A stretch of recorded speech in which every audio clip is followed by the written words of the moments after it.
here's part two. Why do we want to sell airflow? We want to sell airflow for a couple different reasons. One is airflow doesn't give a shit about the age of equipment. Okay? So all you guys out there running 10 plus leads, right? Or 12 plus leads, those don't matter anymore. Because when you're focusing on airflow, every call is an opportunity.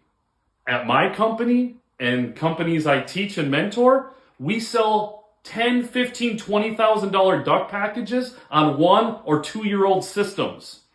That's right. We'll go out to a tune-up on a 2-year-old system where all of you guys or your technicians will say, oh, there's no opportunity here. Or you're going to try to sell a UV light, or you're going to try to sell a hard start kit. Well, I'm telling you guys, hard start kits and UV lights don't pay the bills. They help slightly, but they don't pay the bills. What you need to be doing is focusing on airflow. Because if somebody has a 2-year-old system and they're moving half of the amount of air, that means the system has to work twice as hard. If it has to work twice as hard, it's going to last half as long. That's the information you need to tell your homeowners, okay? So focus on airflow. So that's one reason we do it. The other reason we do it is manufacturers are cracking down on airflow. When you have too many warranty claims on a specific piece of equipment, they have you do what's called a startup sheet. And either one of the first questions or the first question on the startup sheet is, what is the maximum external static pressure? And if it is over the nameplate, they have every right to void that warranty, especially when it comes to variable speed motors. All right? So that's another reason we do it. And then thirdly, which I explained on the last video, is you're different. You are different in the market. And then I will throw on another reason why we do it, is because it's 150,000% ethical. This is what you should be talking to your customers about. If you're out there selling 16 or 18 or 22 SEER equipment, ductwork, you are a scam. Because that customer will never get that SEER rating out of that equipment, ever.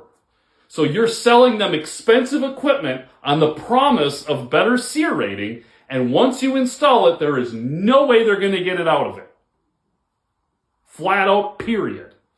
So let's be ethical. Let's train our team on airflow.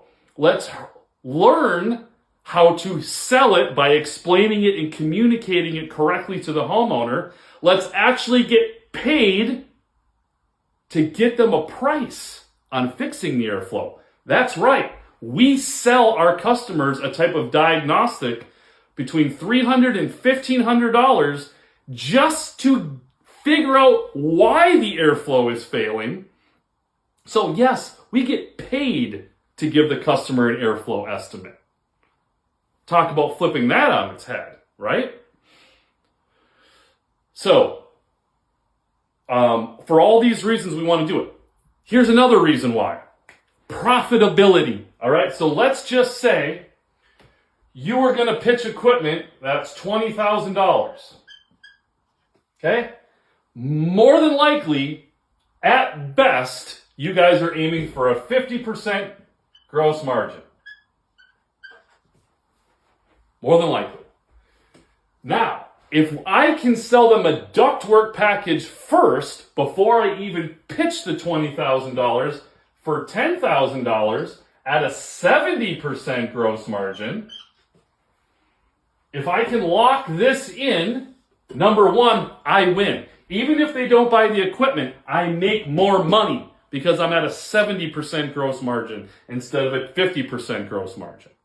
Now, having said that, I am going to come in the back door and I am going to pitch the $20,000 50% gross margin project also. And if you do this enough, you should hopefully get a combination of a 60% gross margin, but you're getting 150% average ticket increase.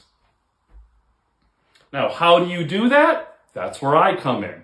I teach your team how to do this. We hold the technicians accountable with call-by-call management. We make sure they're following the process every time. And then we get your field supervisors, your comfort advisors, your salespeople, whatever you call them, trained on how to sell this first. That way you are going to be more successful. You're going to be different than your competition. You're going to make more profitability, and it will literally simplify your business every single day. Watch part 3 and I'll give you a few more tips.